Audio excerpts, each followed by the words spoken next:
नमस्कार। एक नए दिन में एक नए वीडियो के साथ आप सबका स्वागत है। पिछले वीडियो में हम लोगों ने विशेषण के बारे में बात की थी और आज हम लोग इस टॉपिक से अभी तक एग्जाम्स में जितने भी क्वेश्चंस आए उन सभी क्वेश्चंस की डिटेल एनालिसिस और डिटेल पोस्टमार्टम करेंगे। क्वेश्चन है, निम्नलिखित शब्दों में से कौन सा शब्द गुणवाचक विशेषण है। तो पांचवा जो है, जो बी ऑप्शन है, ये बेसिकली संख्यावाचक विशेषण के अंतर्गत हमारा क्रमवाचक विशेषण है। तीन जो है ये एक निश्चित संख्यावाचक विशेषण है क्योंकि इसमें संख्या निश्चित है। कुछ जो है ये अनिश्चित संख्यावाचक भी हो सकता है अगर गिनती वाली चीजों के साथ इस्तेमाल हो रहा है, और अगर मापतोल वाली चीजों के साथ इस्तेमाल हो रहा है तो ये परिमाणवाचक विशेषण भी हो सकता है, लेकिन ये गुणवाचक विशेषण की कैटेगरी में नहीं आएगा। तो बी, डी और सी ये तीनों ही गलत ऑप्शन है। सही ऑप्शन है उचित। उचित एक गुणवाचक विशेषण है तो किसी भी चीज के सही होने, गलत होने, अच्छे होने या बुरे होने के बारे में हमको बताता है, तो ये गुणवाचक विशेषण की कैटेगरी में आएगा और सही ऑप्शन हो जाएगा ए। अगला क्वेश्चन है, भरत सरीखा भाई मिलना कठिन है। भरत सरीखा यानी कि भरत जैसा भाई। यहाँ पर जो जैसा, ये सरीखा शब्द जो इस्तेमाल हो रहा है बता रहा है भरत जैसे गुणों वाला भाई मिलना कठिन है।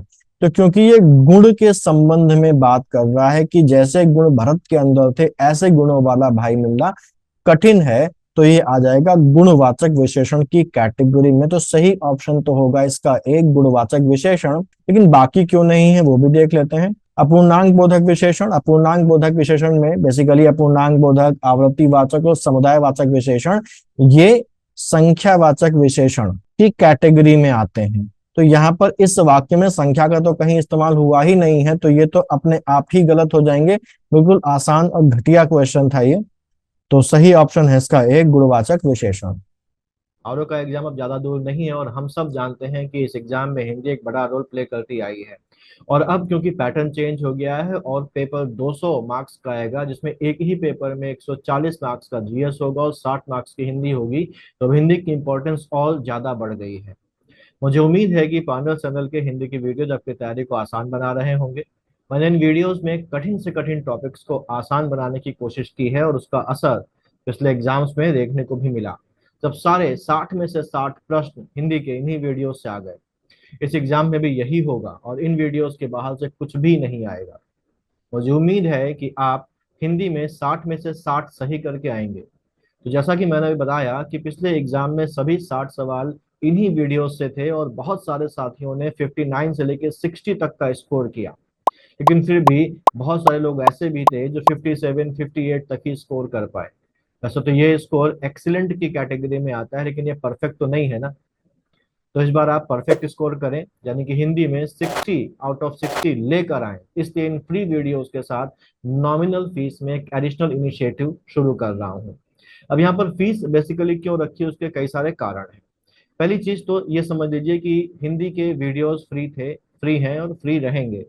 आप इनसे भी तैयारी कर सकते हैं, लेकिन अगर आपको कुछ कटिंग एज चाहिए, जैसे कि आपको पीडीएफ नोट्स चाहिए, पीडीएफ नोट्स केवल उन्हीं पॉइंट्स के नहीं जो इन वीडियोस में शामिल हैं, बल्कि इनके अलावा और एडिशनल पर्यायवाची के शब्द, एडिशनल विलोम के शब्द और सभी टॉपिक्स के और ज्यादा एडिशनल पॉइंट्स इस इनिशिएटिव में मिलेंगे। ये जो पीडीएफ आपको मिलेंगे इन सभी 6 टॉपिक्स के, ये बिल्कुल एररलेस हैं, इनमें कोई भी एरर नहीं है। तो इसके बाद आपको कहीं भी और भटकने की जरूरत नहीं होगी। अब क्योंकि केवल पढ़ना ही जरूरी नहीं होता है, पढ़ने के साथ साथ अच्छी स्टैंडर्ड एग्जाम के लेवल के क्वेश्चंस की प्रैक्टिस भी जरूरी होती है। तो इसके लिए हिंदी के सभी 6 टॉपिक्स के अलग अलग सेगमेंटल टेस्ट होंगे और इसके अलावा फुल लेंथ टेस्ट भी होंगे जो बिल्कुल एग्जाम के पैटर्न के होंगे।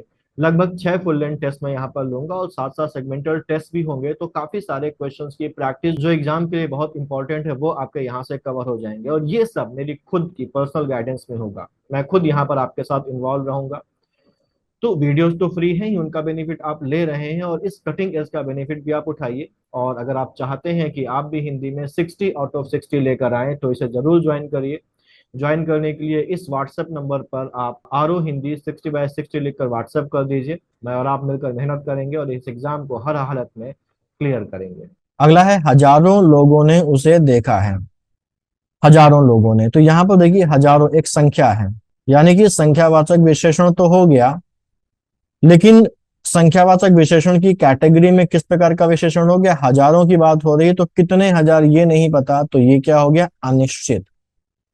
हजारों में 1,000, 2,000, 10,000, 50,000, कितने हजार नहीं पता, तो ये अनिश्चित संख्यावाचक विशेषण की कैटेगरी में आ जाएगा। लेकिन सवाल हमसे पूछा गया कि इसमें से विशेषण कौन है, तो देखा विशेषण नहीं होता है, क्योंकि देखा तो एक क्रिया है।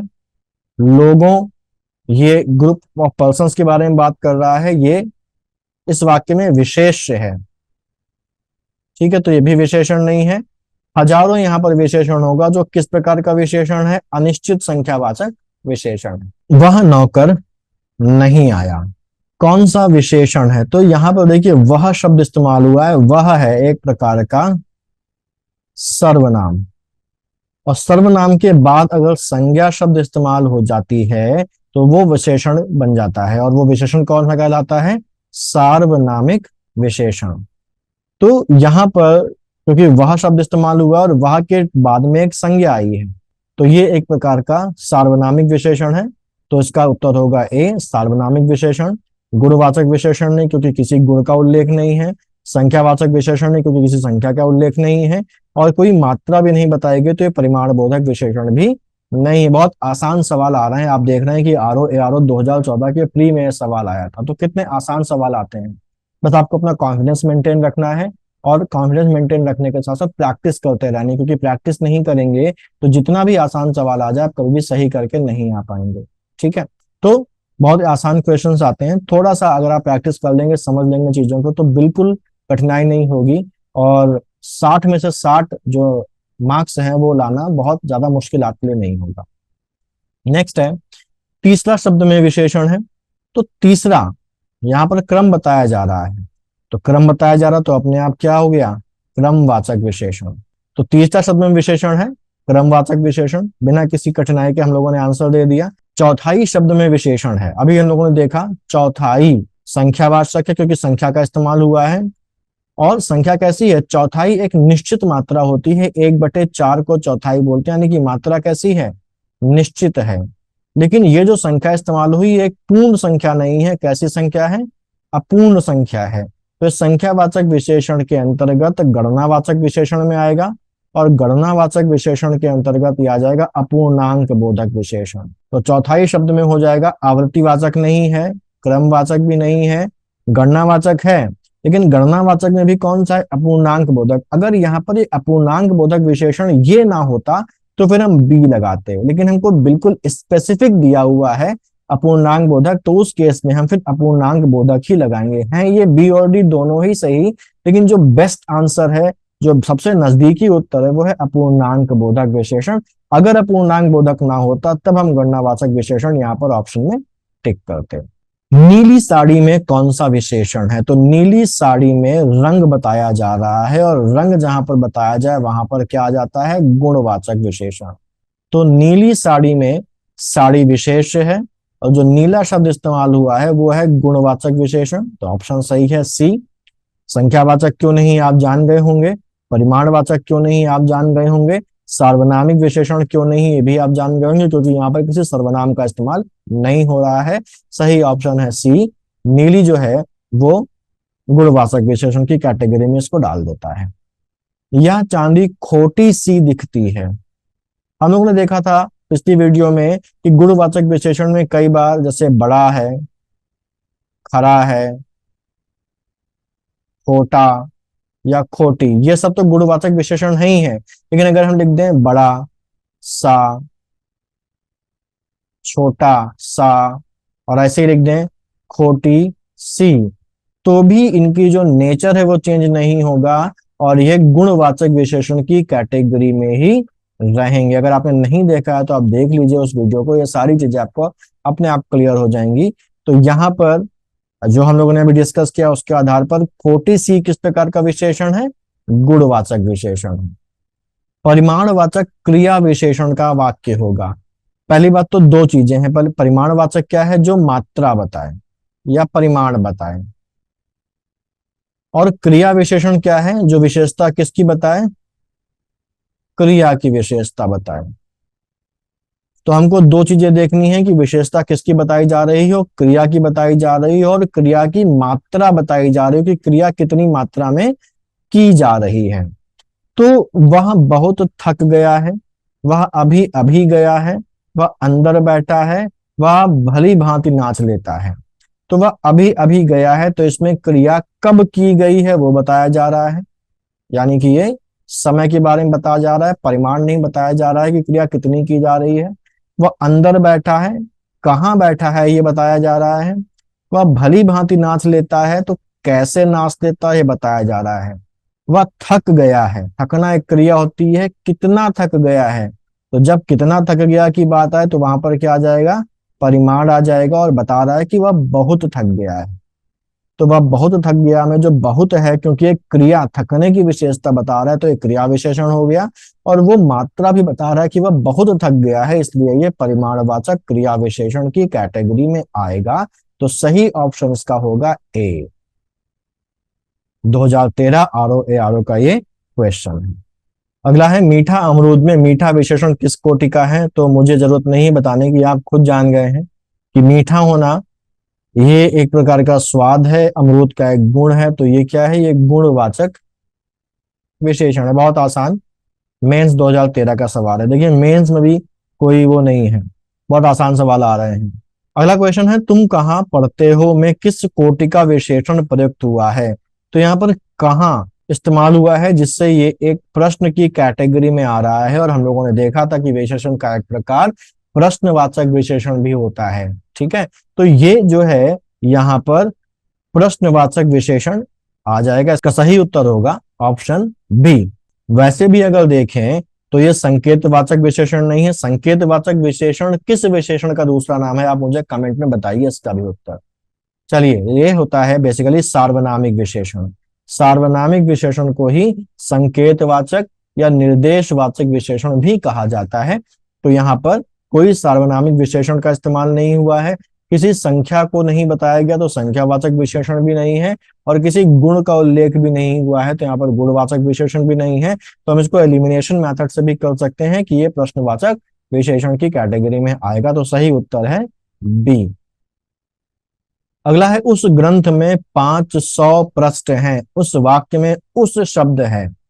तो उस ग्रंथ, उस जो है वो एक प्रकार का सर्वनाम है, और ये किसकी तरफ संकेत कर रहा है, ग्रंथ की तरफ संकेत कर रहा है।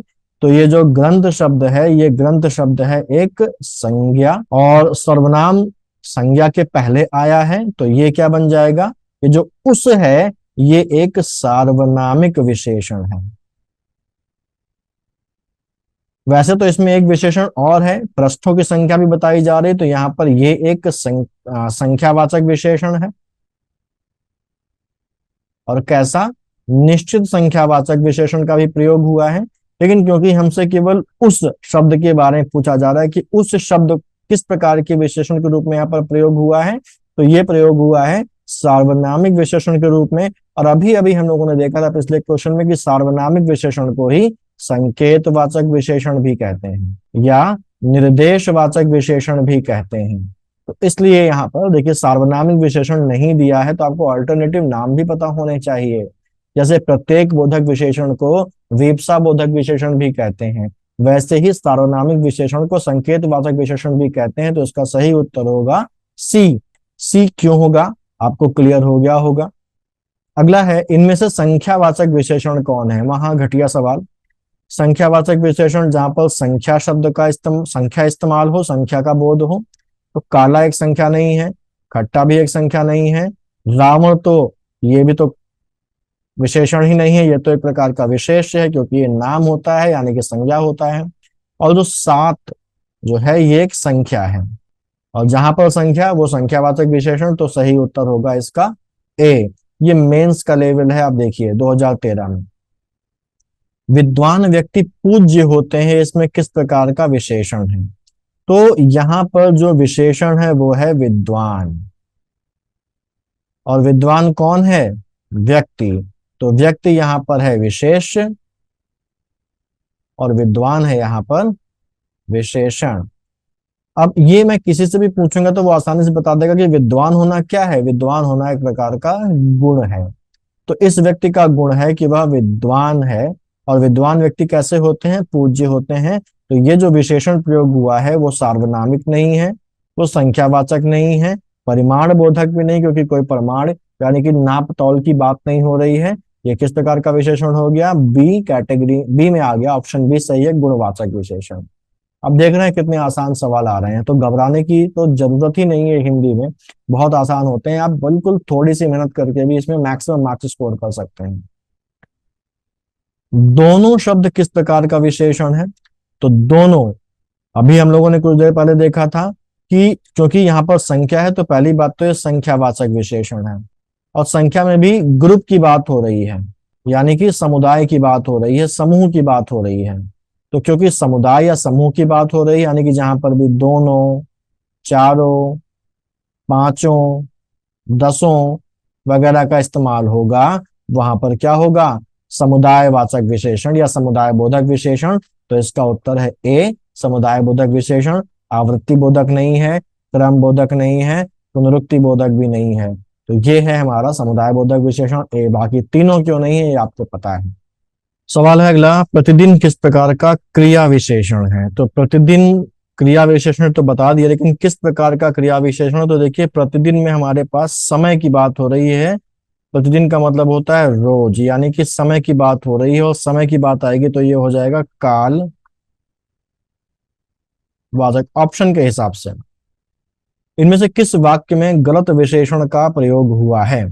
कविता परिश्रमी युवती है, प्रबुद्ध जनों से हमारी अपेक्षा है, या सरकारी महिलाओं का अस्पताल है। तो यहाँ, और वह अच्छा आदमी था लेकिन काम ना आया। तो हम अगर इनको पढ़ें तो पढ़ने में ही जहां पर गलती होगी वह हमें खटक जाएगा। तो ये अगर हम देखें तो यही सरकारी महिलाओं का अस्पताल है। सरकारी एक विशेषण है, और विशेषण महिलाओं के पहले इस्तेमाल हुआ है, तो महिलाएं सरकारी और प्राइवेट नहीं होती। ठीक है, अस्पताल सरकारी होता है। तो इस विशेषण को गलत जगह पर इस्तेमाल किया गया। ये विशेषण आना चाहिए यहाँ, और ये ऑप्शन होना चाहिए, यह महिलाओं का सरकारी अस्पताल है। तो यहाँ पर विशेषण जो है वो गलत विशेषण प्रयोग हुआ है, क्योंकि उसकी जो पोजीशन है वो गलत जगह पर है। यहाँ पर उसको प्लेस करना चाहिए था, तब ये वाक्य सही होता। यही महिलाओं का सरकारी अस्पताल है। तो ऑप्शन सी हमारा यहाँ पर आंसर होगा। गुणवाचक विशेषण के कितने भेद होते हैं? तो कल पिछले वीडियो में देखा था, और आज भी मैंने कई बार बताया कि गुणवाचक विशेषण 7 प्रकार का होता है। ये 7 प्रकार कौन कौन से होते हैं? जब काल की बात की जाए, यानी कि समय की बात की जाए, स्थान की बात की जाए, दशा की बात की जाए, दिशा की बात की जाए, आकार की बात की जाए, रंग की बात की जाए, और गुण की बात की जाए। तो इन चीजों के बारे में बताने वाले या ये विशेषता बताने वाले विशेषण हमारे गुणवाचक विशेषण कैटेगरी में आते हैं। संख्या कितनी हो गई? 1, 2, 3, 4, 5, 6 और 7। ये 7 मुख्य हमारे गुणवाचक विशेषण हैं। तो इसका सही ऑप्शन है डी, 7। गीला, गीला होना, सूखा होना, ये दशाएं बताता है। और दशा अगर बताई जा रही तो ये गुण है। तो ये हो गया गुणवाचक विशेषण। तो गीला है हमारा गुणवाचक विशेषण, ये सार्वनामिक विशेषण नहीं है, और ना ही ये संख्यावाचक विशेषण है। सही उत्तर है गुणवाचक विशेषण। गीला या सूखा होना गुण होता है। पानी गीला है तो ये उसका गुण है। निम्नलिखित शब्दों में विशेषण कौन सा है? तो अजय, अजय क्योंकि नाम होता है वैसे तो, और वैसे भी अजय एक प्रकार की संज्ञा है, तो ये विशेषण नहीं है, ये विशेष्य है। अकर्म, अजय से अगर विशेषण बनाएंगे तो अजय का विशेषण बनेगा अजेय, जिसे जीता ना जा सके। अजय होता है जिसे जीता ना गया हो। अकर्म, अकर्म का विशेषण होता है अकर्मण्य, तो ये भी विशेषण नहीं है, ये भी एक प्रकार का विशेष्य है। तो ये गलत उत्तर हो गया। अनुशंसा, अनुशंसा से बनने वाला विशेषण है अनुशंसित, अनुशंसित, तो ये भी विशेष है, विशेषण नहीं है। अजित, अजित वह होता है जिसे जीता ना गया हो। तो ये एक प्रकार का गुण बता रहा है, एक प्रकार की विशेषता बता रहा है कि राम को जीता नहीं गया, राम अजित रहे। तो ये क्या है, एक प्रकार का विशेषण है। तो सही उत्तर है इसका बी। ये पहली कैटेगरी के क्वेश्चन जो हमारे पास एग्जाम में अभी तक आ चुके हैं वो कवर हो गए। अब हमको देखना है कि अगर हमको एक वाक्य दे दिया गया है या हमको कोई शब्द दे दिया गया है तो हम उसमें पहचाने कि वो जो शब्द है वो विशेष्य है या विशेषण है। तो निम्नलिखित में से एक शब्द विशेषण नहीं है। यहाँ पर देखिए, यहाँ पर सबसे आसान तरीका, वैसे तो कोई इसका नियत तरीका नहीं है पहचानने का, लेकिन जो सबसे आसान तरीका है वो ये है कि शब्द को हम वाक्य में इस्तेमाल करके देखें। हम कोई सरल सा वाक्य बना लें और उस वाक्य को बनाएं और देखें कि वाक्य में अगर वो शब्द आ रहा है तो वो विशेषता बता रहा है या नहीं बता रहा है, या उस शब्द का इस्तेमाल किसी व्यक्ति, वस्तु या स्थान आदि की विशेषता बताने में किया जा सकता है या नहीं। अगर इसका जवाब हाँ है, उस शब्द का इस्तेमाल विशेषता बताने में किया जा सकता है किसी व्यक्ति, वस्तु अथवा स्थान की, तो हम कहेंगे कि वो विशेषण है। और अगर नहीं किया जा सकता है तो वो विशेष्य होगा। बहुत सारे एग्जाम्पल, क्योंकि इससे बहुत सारे क्वेश्चंस आए हैं एग्जाम में, तो इसको अगर हम आगे ग्रेजुअली करेंगे तो ये चीजें और आपको क्लियर होती हुई चलेंगी। जैसे अकूत, तो अकूत से अगर हम वाक्य बनाए तो वाक्य में आ सकता है अकूत संपत्ति। तो संपत्ति की विशेषता अकूत शब्द से बताई जा रही है, यानी कि अकूत विशेषता बता रहा है, तो अकूत विशेषण है, यानी कि ये सही ऑप्शन नहीं है। अकर्ण होता है जिसके कान ना हो, या सरल भाषा में अकर्ण का मतलब होता है बहरा। तो अकर्ण का मतलब होता है बहरा या जिसके कान ना हो। तो राम अगर बहरा है तो हम कहेंगे राम अकर्ण है, कहा जा सकता है, इस्तेमाल कर सकते हैं। कान नहीं है, हम कह सकते हैं सांप के कान नहीं हैं। हम इसको ऐसे ही बोल सकते हैं सांप अकर्ण है या अकर्ण होता है। तो ये सांप की विशेषता है, और विशेषता अगर बताई जा रही है तो वो क्या बन गया, विशेषण बन गया। तो ये भी सही उत्तर नहीं है। अचंड वह व्यक्ति होता है जिसे गुस्सा ना आता हो। वो अचंड होता है या जो व्यक्ति शांत रहता हो। तो हरि शांत व्यक्ति है, लिख सकते हैं हरि अचंड व्यक्ति है, ये भी लिख सकते हैं। तो ये भी एक प्रकार की विशेषता है कि उसे गुस्सा नहीं आता है, तो ये भी क्या हो गया, विशेषण हो गया।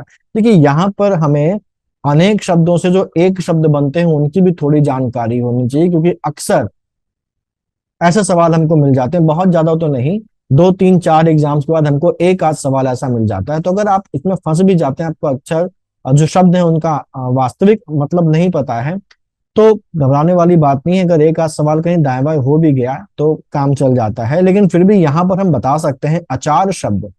अचार शब्द तो एक प्रकार की वस्तु का नाम है, और अगर वस्तु का नाम है तो वो क्या हो गया, वो संज्ञा हो गया। और संज्ञा कभी भी विशेषण यहाँ पर नहीं होगी। संज्ञा से विशेषण बन सकते हैं लेकिन संज्ञा अपने आप में कोई विशेषण नहीं है।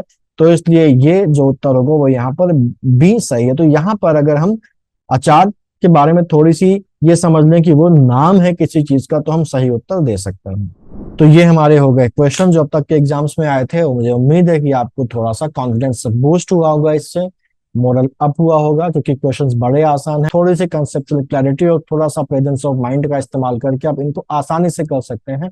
और मुझे लगता है कि अगर आपने ठीक से कर लिया तो आप 10 सवालों में से 10 तो सही करके आएंगे ही आएंगे प्री में, और मेंस में भी पूरे 6 के 6 सवाल आप सही करेंगे।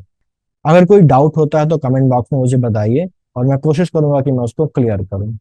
तो फिर अगले वीडियो में मिलते हैं, तब तक के लिए कीप स्टडीइंग।